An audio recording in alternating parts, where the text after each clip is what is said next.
అందరికీ శుభోదయం. నా పేరు ఎస్ సంసోన్. నేను శ్రీ వెంకటేశ్వర డిగ్రీ కళాశాలలో ఆంధ్రోపన్యాసకులుగా పనిచేయుచున్నాను. Affiliated university Adikavi Nannaya Rajahmundry.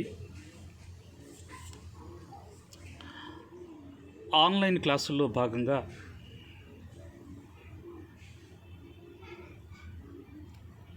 First degree విద్యార్థులకు సెకండ్ సెమ్లో భాగంగా సెకండ్ యూనిట్ నుంచి ఈరోజు నేను మాట్లాడబోయే పాఠ్యాంశం కథానిక. అయితే ఇక్కడ ప్రశ్నాపత్రంలో కథానిక అని ఇస్తున్నాడు. ఎస్ఐ క్వశ్చన్లో తెలుగు కథానికను పరిచయం చేయండి, తెలుగు కథానిక ఆవిర్భావ వికాసాలను వివరించండి అనే దాని మీద అడిగే ప్రయత్నం చేస్తున్నాడు. ఇక తెలుగు కథకు వచ్చేసరికి అసలు ఈ కథానిక ఎంత గొప్పది అని ఒకసారి మనం మాట్లాడవలసి వస్తే, నాకు తెలిసి ప్రపంచంలో అన్ని భాషల్లో, అంటే భారతీయ భాషలే కాకుండా ప్రపంచ అన్ని భాషల్లో మానవ నాగరికత రెక్క విప్పున తరువాత మనిషి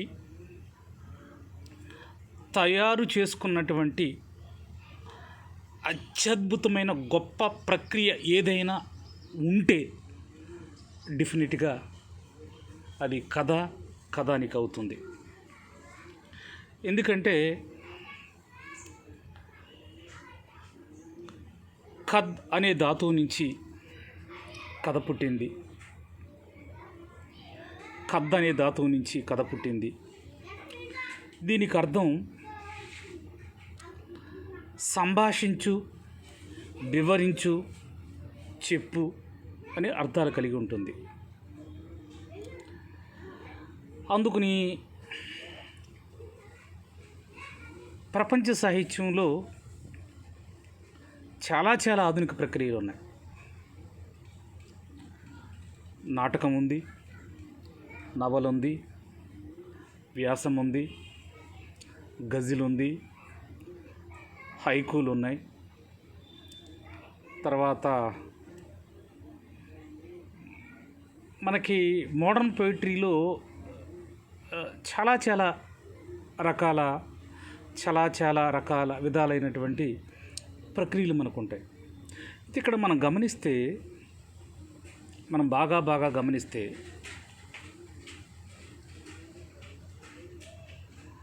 కథకున్నటువంటి ఆ ఆకర్షణ శక్తి, ఆ కథకున్నటువంటి అభివ్యక్తి, ఆ కథకున్నటువంటి అట్రాక్షన్ బహుశా దేనికి ఉండదేమో అనిపిస్తుంది కొన్నిసార్లు. ఎందువల్లంటే చూడండి, చిన్నపిల్లలు మారం చేస్తూ ఉంటారు, చిన్నపిల్లలు ఏడుస్తూ ఉంటారు. వాళ్ళకి నాన్న నీకు చాక్లెట్ ఇస్తాం అంటే వద్దని ఇసిరేస్తాడు, లడ్డు ఇస్తే వద్దని ఇసిరేస్తాడు, ఆడుకోవడానికి ఒక బొమ్మని ఇస్తే వద్దని ఇసిరేస్తాడు. కానీ దగ్గరికి తీసుకుని చక్కగా భుజం మీద వేసుకుని చక్కగా జోకుడుతూ బొజ్జు అంటూ ఒక అందమైన కథని చెప్తే, అనగనగా ఒక రాజు, అనగనగా ఒక రాణి, అనగనగా ఒక అడవిలో జంతువులు, ఇట్లాగా చక్కగా అందంగా దాన్ని ఏమంటాం స్టోరీ టెల్లింగ్ అన్నమాట. అత్యద్భుతంగా కథ చెప్పేసరికి చిన్నపిల్లలు సైతం తెలియకుండానే ట్రాన్స్లోకి వెళ్ళిపోయి అమ్మ పొత్తిళ్ళలోకి జరిపోయి చక్కగా అప్పుడు దాకా ఏడ్చేవాడు ఏడుపుని ఆపేసి వేరే లోకాలకు వెళ్ళిపోతూ ఏరో ట్రాన్స్లోకి వెళ్ళిపోయి చక్కగా కథ మొదలైన కాడి నుంచి చివరి దాకా తన్మయం చెందుతూ ఇనేది ఏంటంటే ఒకే ఒక్క దమ్మున్న ప్రక్రియ ఏదంటే తెలుగు సాహిత్యంలో కథానిక. దీంట్లో ఏమాత్రం తిరుగులేదు. ఇది ఒక విధంగా చెప్పాలంటే అతిశయోక్తి కూడా కాదు. ఎందుకంటే ఈ తెలుగు కథానిక లేకపోతే తెలుగు కథ అనేది నిడివి చాలా చిన్నది. ఇది మొత్తం ప్రపంచం అన్ని భాషల్లో ఉంది. సరే, ఏదేమైనా తెలుగులోకి మనకి పాశ్చాత్య సాహిత్య ప్రభావంతో వచ్చినటువంటి వాటిలో ఇది ఒకటి అంటున్నారు. అందుకని ఏదేమైనా ఇక్కడ మనం గమనించవలసింది ఏంటంటే ఈ కద్ అనే ధాతువు నుంచి కథ పుట్టింది అనే దాని మీద చెప్తున్నారు. అయితే ఇక మనం కొంచెం మూలాల్లోకి వెళ్ళినప్పుడు చూడండి, మనకి పురాణాలు ఏనన్నప్పుడు 18 పురాణాలు అంటున్నారు. అలాగే పర్వాలు ఏనన్నప్పుడు మహాభారతానికి 18 పర్వాలు అంటారు. అలాగే ఇక్కడ అగ్ని పురాణంలో తెలుగు కథానిక ప్రస్తావన ఉందని, అదే కథానిక ప్రస్తావన ఉందని, దీనికి సంస్కృతంలో ఇతరత్వం భేదాన్ని బట్టి కథ అని, ఐక్యేయిక అని, ఖండ కథ అని, పరికథ అని రకరకాల భేదాలు ఉన్నాయని, ఏదేమైనా ఈనాడు తెలుగులో కథానిక అనే అర్థాలు మరి సమానార్థకంగా వాడబడుతున్నాయి అనే దాని మీద మనం సరే, ఏదేమైనా కథ అంటే అందరూ చెవి కోసుకుంటారు. ఒక విధంగా చెప్పాలంటే చిన్నపిల్లల నుంచి పెద్దవాళ్ళ దాకా ఆబాల గోపాలం అందరినీ అలరించే అపూర్వమైనటువంటి ప్రక్రియ ఏదంటే కథానిక అనే దాని మీద మనం చెప్పొచ్చు. అయితే ఇక్కడ మనకి ఈ కథలు అనేది మన వెస్ట్రన్ సాహిత్య ప్రభావంతో ఇంగ్లీష్ని తీసుకున్నాం అంటున్నారు. అయితే మన వాళ్ళు అంటారు లేదు, అసలు మూలాల్లోకి వెళితే వేదకాలం నుంచి కథలు ఉన్నాయి. గుణాండ్యుడు సంస్కృతంలో బుహృద్ కథ అనేది రాశాడు. అలాగే నన్నయ్య మరి ఆయన కవితా లక్షణాలు 3 చెప్తారు కదా, అక్షరరమ్యత, నానా రుచిరార్థ సూక్తి, ప్రసన్న కథ కలితార్థయుక్తి అంటారన్నమాట. అంటే కథను అందంగా చెప్పడం అది నన్నయ్య కాడి నుంచే ఉంది, ఎందుకంటే ఆదికవి కథ. అలాగే కావ్యాల్లోని కథలు, జానపద కథలు, తెనాలి రామలింగర కథలు, కాశీ మజిలీ కథలు, పంచతంత్ర కథలు, ఇలాగా ఒక విధంగా చెప్పాలంటే మనం ఎన్నైనా చెప్పొచ్చు.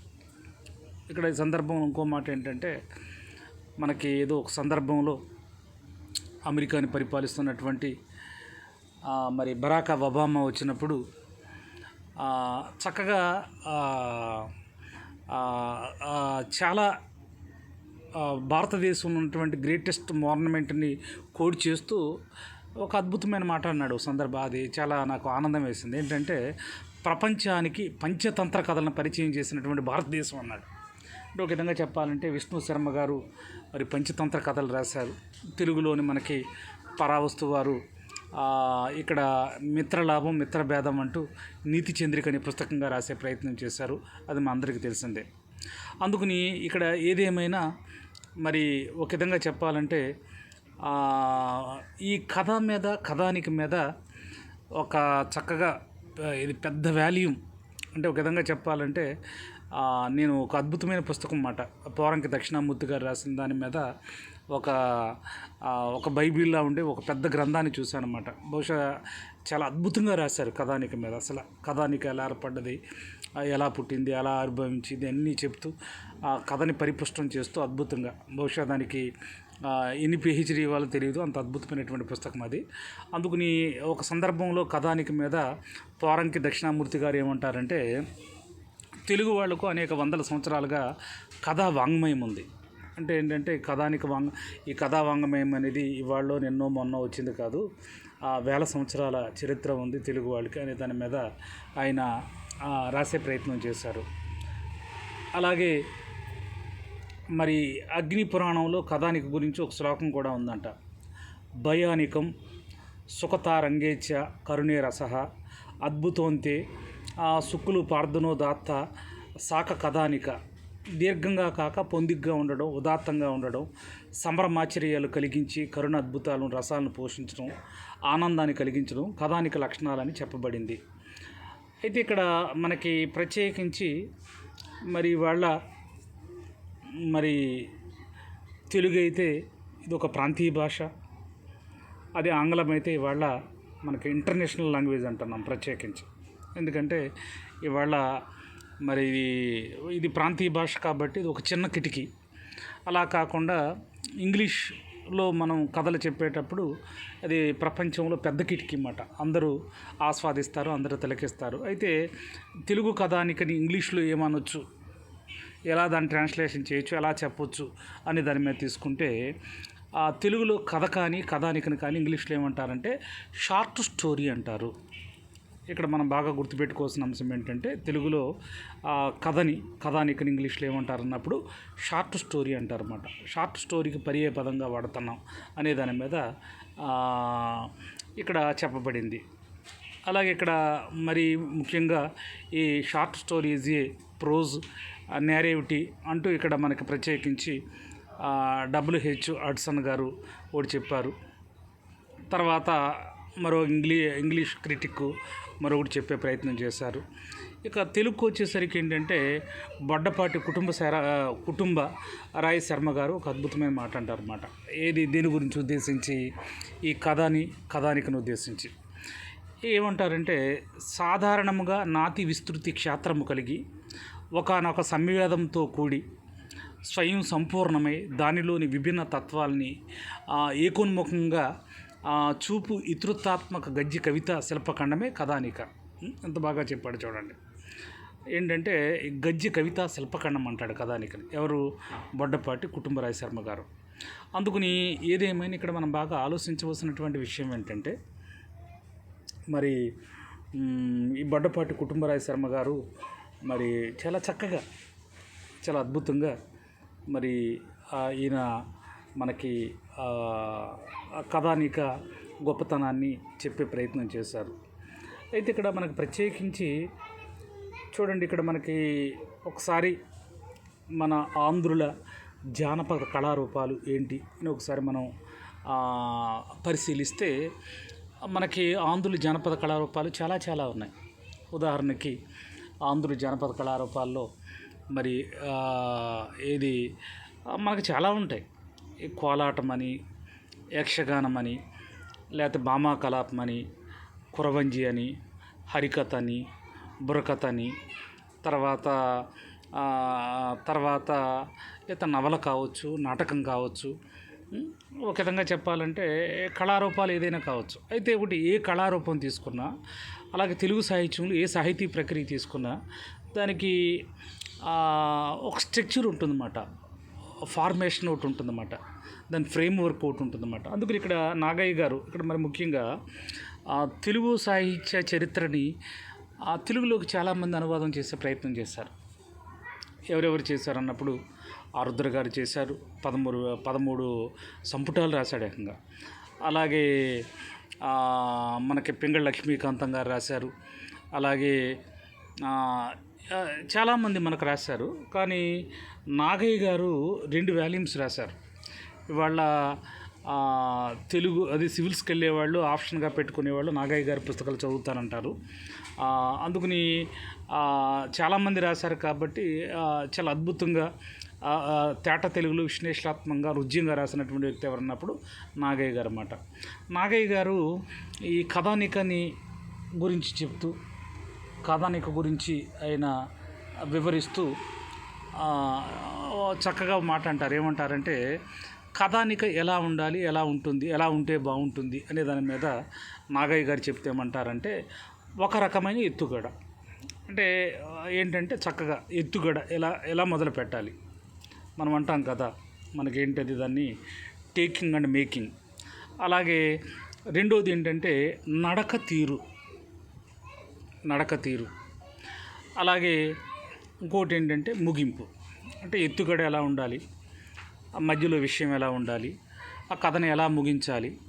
అయితే ఇక్కడ మనకు ప్రత్యేకించి నవల అయితే దాని క్యాన్వస్ చాలా బిగ్ క్యాన్వస్ కాబట్టి దాంట్లో ఎక్కువ పాత్రలు ఉండవచ్చు. మొత్తం జీవిత సమాహారంగా దాన్ని చెప్పే ప్రయత్నం చేయొచ్చు. ఇది నిడివి చిన్నది కాబట్టి పరిమిత పాత్రలు ఉండాలి. ఆ పాత్రలకు చక్కని పోషణ ఉండాలి, వస్తు విన్యాసం వైశిష్ట్యం ఉండాలి. వీలైతే మనకి ఆ కథ ముగింపుకు వచ్చేసరికి ఓ జీవన పరమార్థాన్ని, జీవన సత్యాన్ని చెప్పేలా ఉండాలి. అందుకని ఏంటంటే ఆ కథ చదివితే విజ్ఞానము వికాసము కలిగించేలా ఉండాలి. అది చిన్న కథ అయి ఉండాలి అనే దాని మీద నాగయ్య గారు చాలా అద్భుతంగా చెప్పే ప్రయత్నం చేస్తారు. అయితే ఇక్కడ మరి నాగయ్య గారు అన్నట్టుగా కథ ఇలా ఉంటే బాగుంటుంది అనే దాని మీద మనకు అనిపిస్తుంది. అయితే ఈ సందర్భంలో మరి ఇందాకే చెప్పుకున్నాం కదా, ప్రతి కళారూపానికి కొన్ని లక్షణాలు ఉంటాయి. ప్రతి కళారూపానికి కొన్ని లక్షణాలు ఆపాదించబడతాయి.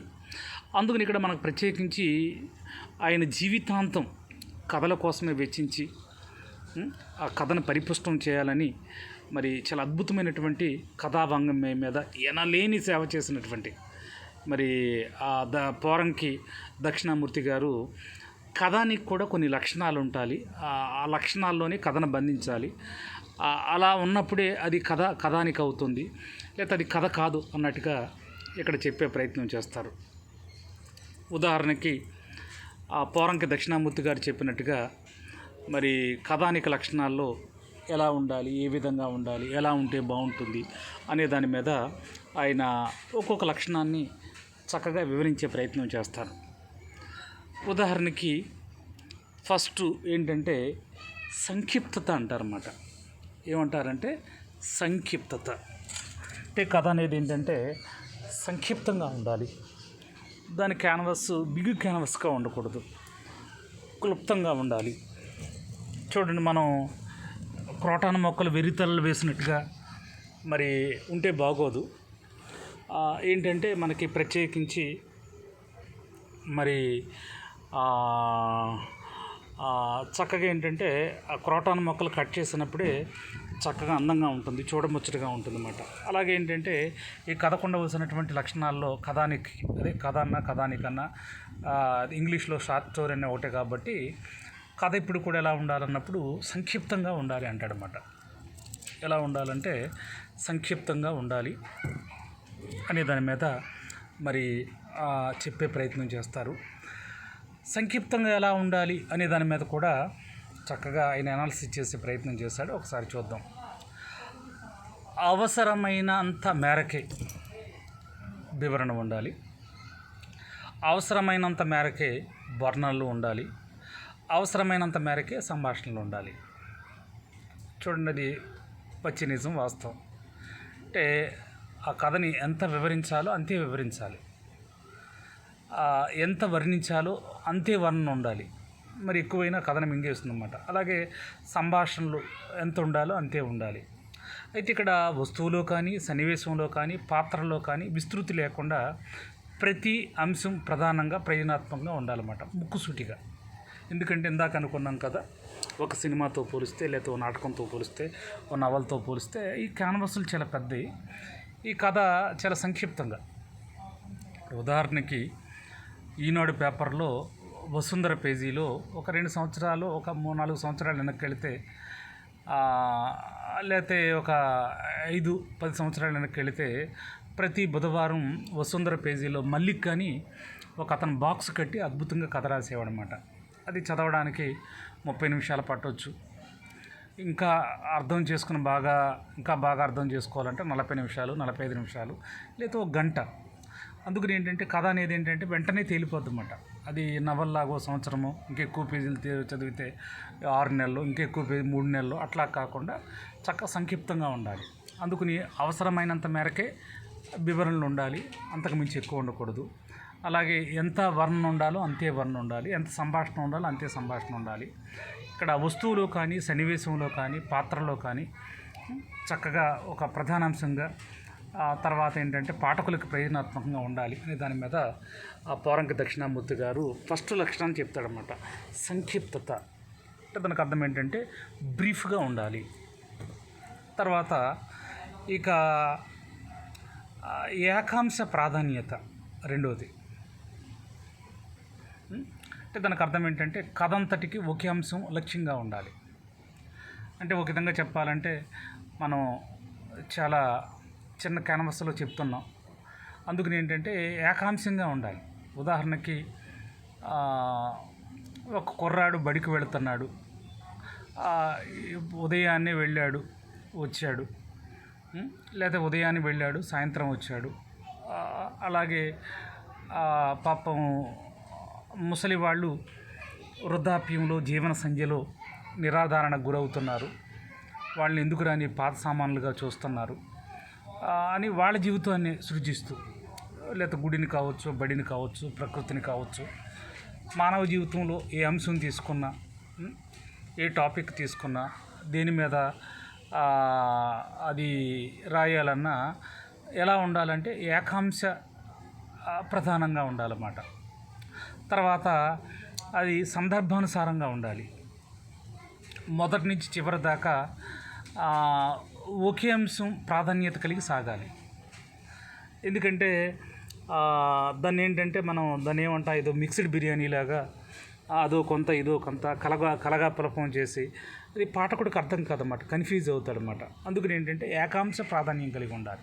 నువ్వు ఏ టాపిక్ అయినా తీసుకో, ముసలివాళ్ళు పండుటాకుల మీద, లేకపోతే బాలురు ఇప్పుడే చిగురాకు అని, లేకపోతే వర్షం మీదని, దీంట్లో మానవ జీవితంలో ఏ కథను సృజించినా అది ఏకాంశ ప్రాధాన్యంగా ఉండాలి తప్ప ఎక్కువ అంశాలతో కూడుకుని ఉండకూడదు అనే దాని మీద ఇక్కడ చెప్పే ప్రయత్నం చేస్తాడు. ఇక తర్వాత మూడోది ఏంటన్నప్పుడు నిర్భరత అంటాడనమాట. నిర్భరత ఇక్కడ ఏమిటి ఈ నిర్భరత అన్నప్పుడు, పాఠకుల్లో కానీ రచయితలో కానీ మనసు ఏకాగ్రత కలిగి ఉండాలి అంటాడు. పాఠకుల్లో కానీ రచయితలో కానీ మనసు ఏకాగ్రత కలిగి ఉండాలి. అంటే చదివేటప్పుడు కానీ రచయిత రాసేటప్పుడు కానీ మనసు లగ్నమయ్యేలా ఉండాలి. అందుకని ఇక్కడ మనకు ప్రత్యేకించి ఏంటంటే నిర్భరత అంటాడనమాట. ఏంటంటే చక్కగా ఆ కథను నిర్భయంగా చెప్పగలగాలి, ఆ పాఠకుడికి చక్కగా మనసులోకి సూటిగా వెళ్ళాలి.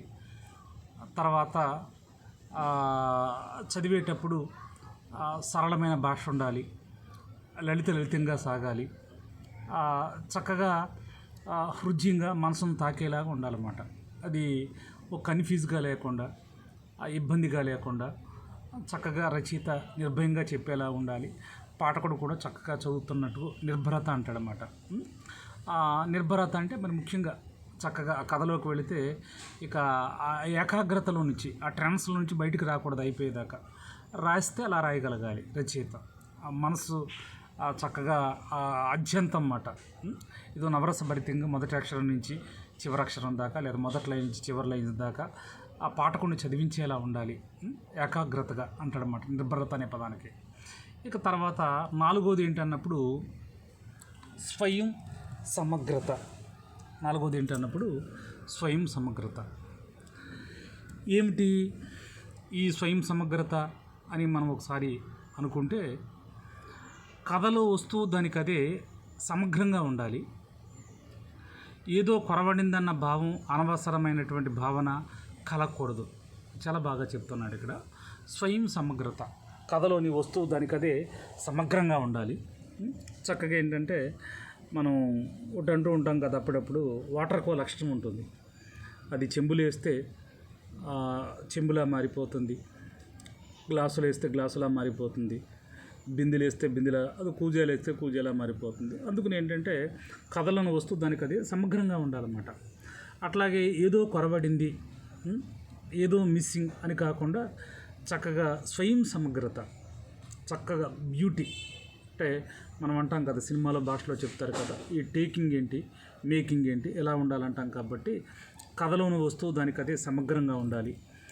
తర్వాత ఏదో కొరబడిందనేటువంటి భావం లేదా అనవసరమైనటువంటి ఫీలింగ్ ఏమి ఉండకుండా చక్కగా హృద్యంగా అందంగా చెప్పేలా ఉండాలి అనే దాని మీద దీంట్లో చెప్పే ప్రయత్నం చేస్తాడు. ఇక తర్వాత సంవాద చాతుర్యం అనే పదాన్ని తీసుకుంటే సాధారణంగా ఏంటంటే కథ ఇంకా మంచి బిగువుగా ఉండాలంటే మనం అంటూ ఉంటాం కదా, ఇది నేర్పు, కూర్పు, ఓర్పు అంటాం కదా. అలాగేంటంటే ఇక్కడ చక్కగా కథని చెప్పేటప్పుడు ఏంటంటే చాతుర్యంగా, తర్వాత ఆకర్షణీయంగా, తర్వాత చక్కగా హృద్యంగా చెప్పే ప్రయత్నం చేయాలన్నమాట. కథలోని సంభాషణలో నేర్పు ఉండాలి. అంటే ఆ సంభాషణలు ప్రధాన అంశానికి పాత్రలకు బలం చేకూర్చేలాగా ప్రయోజనాత్మకంగా ఉండాలి, సందర్భ శుద్ధి కలిగి ఉండాలి, ఔచిత్యం కలిగి ఉండాలి అని దాని మీద చెప్పే ప్రయత్నం చేస్తారన్నమాట. అందుకని ఇక్కడ మనం గమనించవలసినటువంటి విషయం ఏంటంటే ఆ కథల్లోని సంభాషణ నేర్పు ఉండాలి. ఏంటంటే చక్కగా సంభాషణ నేర్పుగా చెప్పాలి, చక్కగా అందమైన కూర్పుతో చెప్పాలి. సాధారణంగా చూడండి, మనకి పువ్వులు మాల కడతారు కదా, అందంగా చక్కగా చాతుర్యంగా, అంటే ఏ పువ్వుని ఎక్కడ మ్యాచింగ్ చేస్తే, ఏ ఫ్లవర్ తర్వాత ఏ ఫ్లవర్ని పడితే దండ ఎంత అందంగా వస్తుందో అలాగ చక్కగా ఆ కథ నడిపించేటప్పుడు ఏంటంటే ఆ సంభాషణలో కానీ, ఆ పాత్ర చిత్రంలో కానీ, ఆ వస్తువులో కానీ నవ్యత కలిగి చక్కగా ఉండాలి. అలాగే చక్కగా ఒక బలంగా నడిపించాలన్నమాట. తర్వాత మనం చెప్పేది ఏంటంటే సందర్భానుసారంగా ఉండాలి, ఔచిత్యం కలిగి ఉండాలి, ప్రయోజనాత్మకంగా ఉండాలి. అప్పుడే మనకి ఈ చాతుర్యం అట కథని చెప్పే విధానం అన్నమాట. ఇది నభూతో నభవిష్యత్ అన్నట్టుగా చెప్పేదాని మీద చెప్పే ప్రయత్నం చేస్తాడు. ఇక తర్వాత 6 తీసుకుంటే ప్రతిపాద్య ప్రవణత అంటాడు. దానికి అర్థం ఏంటంటే ఇక్కడ ప్రతిపాదించదలుచుకున్నటువంటి అంశాన్ని దృష్టిలో పెట్టుకొని, అంటే మనం ఏదైతే ప్రతిపాదించాలనుకుంటున్నామో అంశాన్ని దృష్టిలో పెట్టుకొని దాని వికాసానికి వివరణకు తోడ్పడేలా రచించాలి. తర్వాత అసలు విషయాన్ని గాలికి వదిలేయకూడదు. అంటే మనం ఏదైతే చెప్పాలనుకుంటున్నామో, ఏ వస్తువును మనం అయితే తీసుకున్నామో, దేని గురించి అయితే మనం రాస్తున్నామో, ఏ అంశాన్ని బలంగా ప్రజెంట్ చేయాలనుకుంటున్నామో, ఏదైతే పాఠకుడికి చేరువ కావాలని మనం తపన పడుతున్నామో దాన్ని దృష్టిలో పెట్టుకొని ఎక్కడ స్లైట్ అంటే ఎక్కడ అటు ఇటు జారిపోకుండా సూటిగా మనం ఏదైతే అనుకున్నామో దాన్ని చెప్పేలామాట. మనం అనుకున్న కథ ఒకటి, చెప్పేది ఒకటి, అట్లాగేదో గాలికి వదిలేసినట్టుగా కాకుండా చక్కగా అంశాన్ని దృష్టిలో పెట్టుకొని చక్కగా వివరిస్తూ, తర్వాత ఏంటంటే చక్కగా పాఠకుడికి రసరమ్యంగా చెప్పే ప్రయత్నం చేయాలి. అందుకని ఏంటంటే చక్కగా మనం ఏ అంశాన్ని అయితే అనుకుంటున్నామో, ఏ టాపిక్ మీద అయితే రాయాలనుకుంటున్నామో, ఏది బలంగా చెప్పాలనుకుంటున్నామో అది ఆ పాఠకుడికి చేరువ కావాలి అంటాడు. ఇక తర్వాత ప్రభాన్వితి అంటే దానికి అర్థం ఏంటంటే కొంచెం ఇవన్నీ సంస్కృత పదబంధాల్లా ఉన్నాయి. అందుకని ప్రభావం అనరించు తెలుగులో అనుకుంటే. దానికి అర్థం ఏంటంటే చూడండి, ఇక్కడ తన రచన పాఠకుడి మీద ఇటువంటి ప్రభావాన్ని, ఎందుకంటే చూడండి మనం అంటాం కదా, పెద్ద ఫ్లాష్ లేదా ఒక కెరటం లేదా ఒక అల ఏదో మనల్ని తాకినట్టుగా, లేదా ఆకాశంలో ఒక ఫ్లాష్ మెరుపు వచ్చి వెళ్ళిపోయినట్టుగా. అందుకని ఇక్కడ ఏంటంటే మనం రచన చేసినప్పుడు ఏంటంటే పాఠకుడి మీద ఇటువంటి ప్రభావాన్ని లేదా ముద్రను చూపుతుందో అదే ప్రభావం అంటాడనమాట. ఎందుకంటే చూడండి, మనం ఓ మంచి నాటకాన్నో, మంచి నవలను, మంచి సినిమాను, మంచి వ్యాసాన్ని మనం చదివినప్పుడు తెలియకుండా ట్రాన్స్లోకి వెళ్ళిపోయి కొన్ని క్షణాల పాటు ఆ ట్రాన్స్లో నుంచి బయటకు రాలేమన్నమాట. ఎంత అద్భుతంగా చెప్పాడు, ఎంత హృద్యంగా చెప్పాడు, ఎంత కమనీయంగా చెప్పాడు, ఎంత అందంగా చెప్పాడు, నేరియేషన్ ఏంటి, అసలు ఎత్తుగాడు ఏంటి, తర్వాత కథలోకి ఎలా తీసుకువెళ్ళాడు, ఎలా నడిపించాడు, తర్వాత ఆ ఒడుపులు ఏంటి, తర్వాత ఏంటంటే ఎలాగ ఎండ్ చేశాడు అనే దాని మీద మనం ప్రత్యేకించి. అందుకని ఏంటంటే పాఠకుడిని ప్రభావం మనరించేదిలా ఉండాలన్నమాట. అంటే బలమైన ముద్ర వేయాలన్నమాట. అబ్బాయి ఏం చెప్పాడు అబ్బా రచయిత అనే దాని మీద మనం అంటాం కదా, కదిలిపోవాలంటాం కదా, అలా అన్నమాట మనం ప్రత్యేకించి. అందుకని ఇక్కడ చూడండి, దీంట్లో ఏమంటాడంటే ఎత్తుగడ, నడక, భాష, మలుపు, ముగింపు, పాత్ర పోషణ, సన్నివేశ కల్పన, వర్ణన, శీర్షిక, శైలి. శైలి అంటే తెలుగు ఇంగ్లీష్లో ఏమంటారంటే స్టైల్ అంటారన్నమాట. స్టైల్ అంటే మన వాళ్ళు ఏమనుకుంటారంటే సినిమా వాళ్ళు స్టైల్ అంటారు, అది కాదు. ఏంటంటే స్టైల్ అంటే శైలి అంటారన్నమాట. అంటే స్టైల్ అంటే ఒక మనిషి యొక్క నడవడిక అనుకోండి, అది వేరే విషయం. అందుకని రచయితలకు కూడా స్టైల్ ఉంటుందన్నమాట, శైలి ఉంటుందన్నమాట.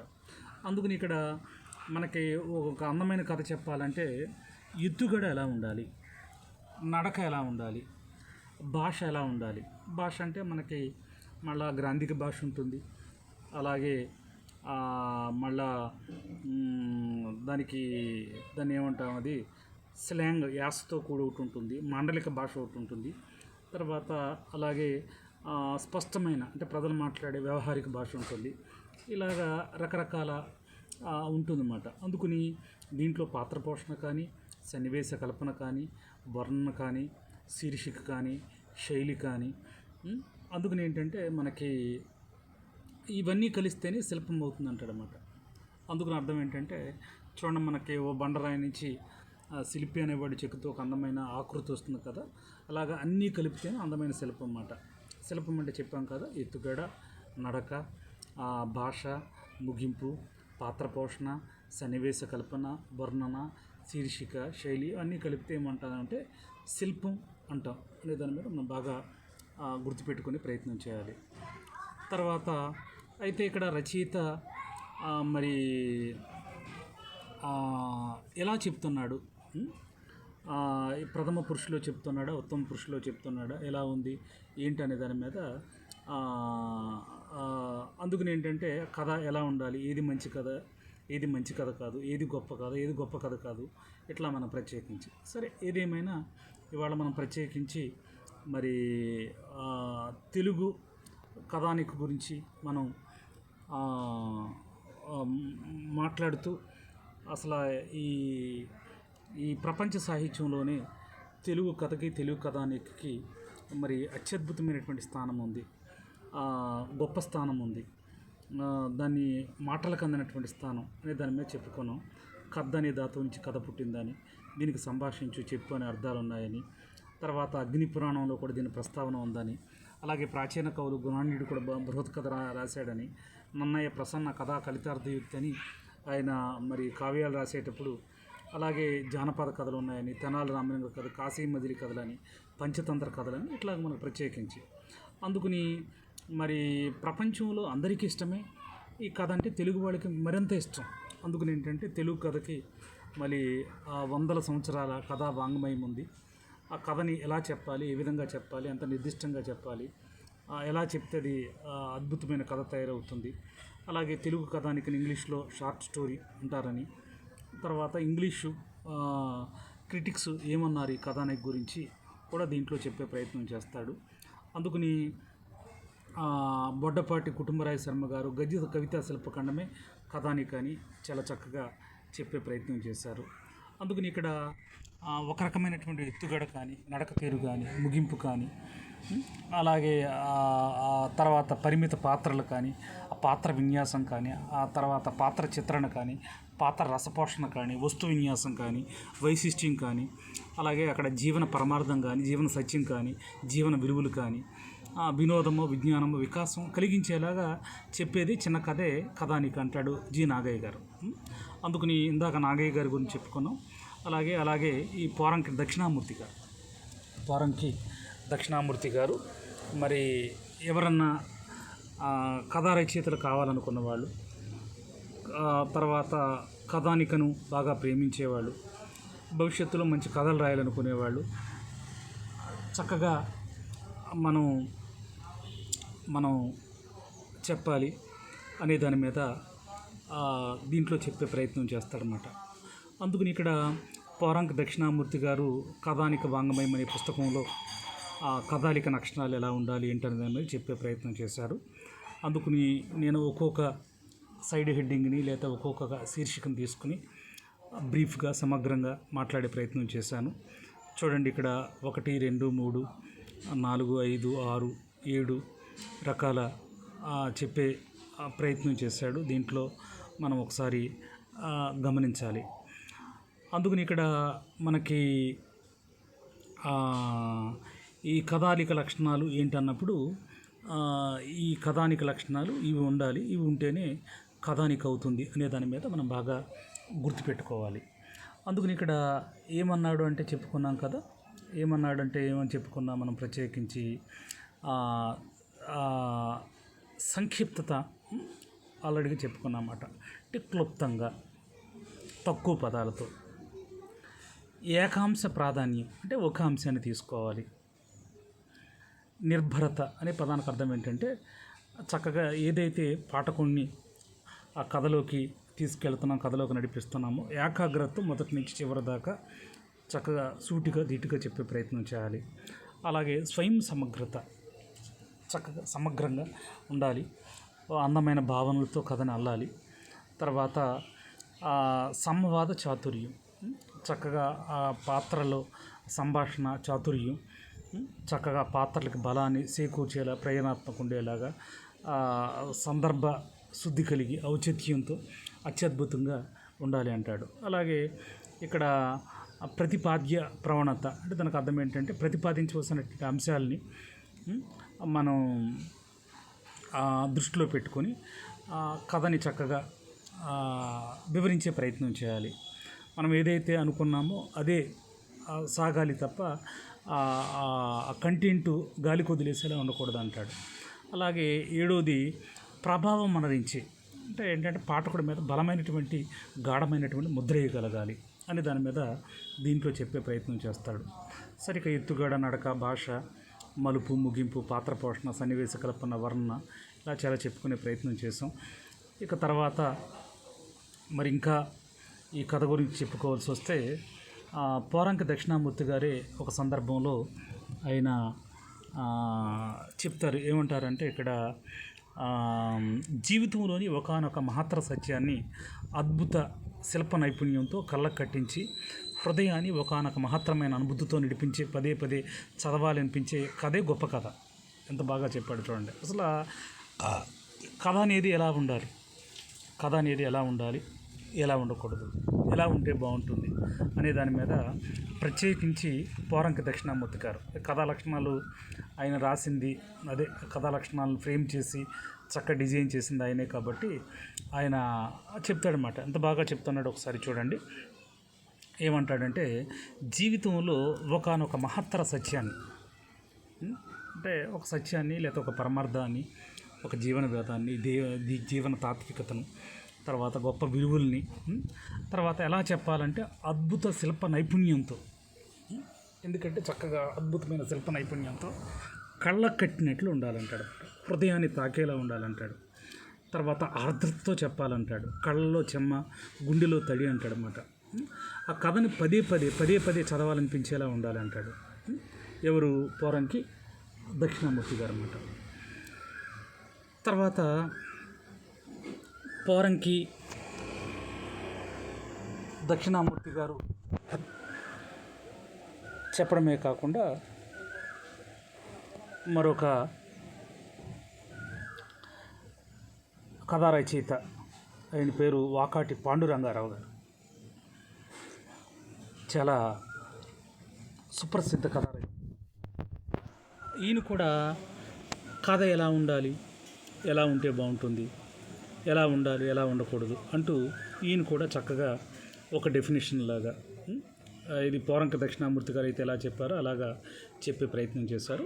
ఆయనది కూడా చూద్దాం. ఒక కథ చదివిన తర్వాత మనసు చలించాలి. ఇందాక అన్నాం కదా, ఏదో కళ్ళల్లో చెమ్మ, గుండెలో తడి అన్నట్టుగా కథ చదివిన తర్వాత మనసు చలించాలంటాడు. తర్వాత మళ్ళీ చదివింప చేసేలా ఉండాలి. అంటే ఆ కథ చదివితే మళ్ళీ ఇంకా చదవాలి అనే దాని మీద. ఎందుకంటే మేము డిగ్రీ చదివే రోజుల్లో చలం గారు ఓ పువ్వు పూసిందని ఒక కథ మాకు సిలబస్లో భాగంగా ఉండేదన్నమాట. అది పొయిటిక్గా అయిన ఆ కథ చెప్తూ ఉంటే మళ్ళీ ఇంకా చదవాలి అనిపించేలా ఉండేదన్నమాట. చాలా బ్యూటిఫుల్గా ఆ ఎక్స్ప్రెషను, ఆ పదాలు, విరుపు, నడిపించే విధానం, ఆ తీరు దాని మాటలతో చెప్పలేమన్నమాట. అందుకని ఏంటంటే ఒక కథ చదివిన తర్వాత మనసు చెలించాలి అంటాడు. తర్వాత అలాగే మళ్ళీ చదివింప చేసేలా ఉండాలంటాడు. తర్వాత ఈ కథ బాగుంది, 10 మందికి చెప్పించగలిగేలా ఉండాలంటాడు. మరో 10 ఏళ్ళు 20 ఏళ్ళు పోయిన తర్వాత చదివిన అదే అనుభూతి కలిగేలాగా, స్పందన కలిగేలా ఉండాలంటాడు. అప్పుడు అది గొప్ప కథ అవుతుంది అంటాడు వాకాటి పాండురంగారావు గారు. కథ గురించి మరి ఎంత చక్కగా చెప్పారో చూడండి. ఒక విధంగా చెప్పాలంటే మరి నిజంగా పంక్తులు, ఆ మాటలు ఎంత అద్భుతంగా ఉంటున్నాయో. అర్థమైంది కదా అందరికీ? ఒకసారి చూడండి. ఒక కథ చదివిన తర్వాత మనసు ఏంటంటే చెలించిపోవాలంటాడు. తర్వాత అలాగే మళ్ళీ చదివింపు చేసేలా ఉండాలంటాడు. తర్వాత అతను కథ చదివేసి అతనితోనే ఇదైపోకూడదు అన్నమాట. 10 మందికి చెప్పేలా ఉండాలి. అబ్బా ఎంత బాగుంది ఈ కథ అన్నట్టుగా. తర్వాత మరో 10 ఏళ్ళు 20 ఏళ్ళు పోయిన తర్వాత చదివినా సరే అది కొత్త అనుభూతి స్పందన కలిగేలా ఉండాలన్నమాట. హృద్యంగా ఉండాలి, హృదయం తాకేలా ఉండాలి. తర్వాత ఇది కాంటెంపరీ కాదు, ఇప్పుడో జరిగిన కథ అన్నట్టుగా కాకుండా ఇప్పుడే జరుగుతున్నా అన్నట్టుగా ఉండాలంటాడు అన్నమాట ఇక్కడ. అందుకని ఇక్కడ మనకు ప్రత్యేకించి మరి అప్పుడే అది గొప్ప కథ అవుతుంది అంటారు. ఎవరంటే ఆయన పేరు వాకాటి పాండురంగారావు గారు. ఈయన నవలు రాశారు, కథలు రాశారు, గొప్ప కథా రచయిత. మరి కథ గురించి ఎంత బాగా చెప్పారో అది మాటలతో వర్ణించలేంది అని దాని మీద చెప్పొచ్చు. అందుకని ఏదేమైనా ఇక్కడ మనకు ప్రత్యేకించి మరి మనకి తెలుగు కథ, తెలుగు కథానిక, తర్వాత మరి ఈ తెలుగు కథానిక గొప్పతనం ఏంటి, ఇక ఇవాళ మనం ప్రత్యేకించి తెలుగు కథ అంటే ఏంటి, తెలుగు కథానికి ఎటువంటి లక్షణాలు ఉంటాయి అనే దాని మీద మనం ఇప్పుడే ఇది సెకండ్ యూనిట్లో తెలుగు కథ మీద మనకి ఫస్ట్ వీడియో కాబట్టి నేను బ్రీఫ్గా క్లుప్తంగా సమగ్రంగా చెప్పే ప్రయత్నం చేశాను. తదుపరి మనకి తెలుగు కథా వికాసం అంటే అది పరవళ్ళు తొక్కుతూ చినుకులా మొదలై సముద్రంలో ఎలా విస్తరించింది, తర్వాత తెలుగు కథానికలో మరి తెలుగు కథా సాహిత్యంలో తెలుగు రచయితలు ఎంతమంది ఉన్నారు, తర్వాత దీంట్లో అదే తెలుగు కథాని స్త్రీలు కానీ పురుషులు కానీ మరి వందలాది మంది వచ్చి తెలుగు కథానికని తెలుగు కథని సుసంపన్నం చేశారు. ఎన్నో మరి లతలు అదే పువ్వులు పూయించారు. తర్వాత ఇవాళ తెలుగు కథల్లో మరి వందలాది వేలాది కథలు ఉన్నాయి. మనకి కథలకి కొదువు లేదు. తర్వాత అలాగే ఒక సందర్భంలో ప్రపంచ కథల పోటీలు పెట్టినప్పుడు ప్రపంచంలో అన్ని భాషల నుంచి పోటీకి వెళితే మరి ఏకంగా తెలుగు కథకి చూడండి, భారతీయ కథ కథ తెలుగు కథకి మరి ద్వితీయ బహుమతి వచ్చింది. ఆ కథ పేరు ఏంటంటే గాలివాన. ఎవరు రాశారంటే పాలగుం పద్మరాజు గారు. సరే, తెలుగు కథానిక ఆవిర్భావ వికాసాల్లో మనం దాని గురించి మరో సందర్భంలో ఇంకా మనం విస్తారంగా మాట్లాడే ప్రయత్నం చేద్దాం.